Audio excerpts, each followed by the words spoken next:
اعضای حزب جمهوری‌خواه در انجمنشان در این هفته همه یکدلانه از دونالد ترامپ طرفداری کردند.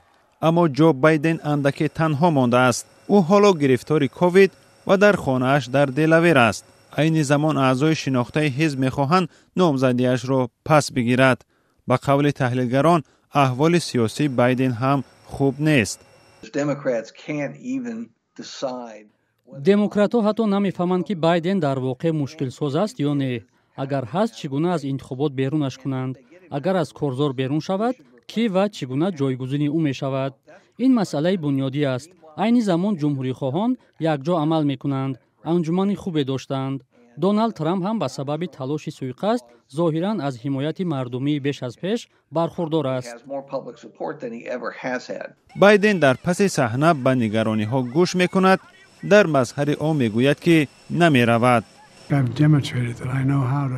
کارهای زیادی هست که باید انجام دهیم و من نمی‌توانم آنها را کنار گذاشته روم.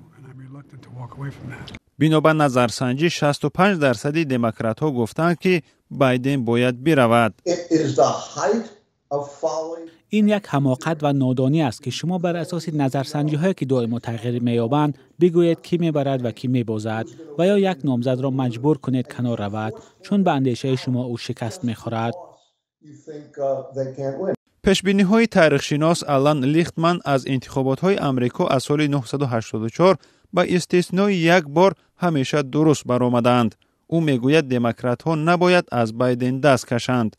لیختمن این نظرسنجی‌ها را به اینابت نمیگیرد که نشان داده‌اند 70% مردم آمریکا باور ندارند که بایدن قدرت ذهنی کافی برای پرزیدنت شدن دارد.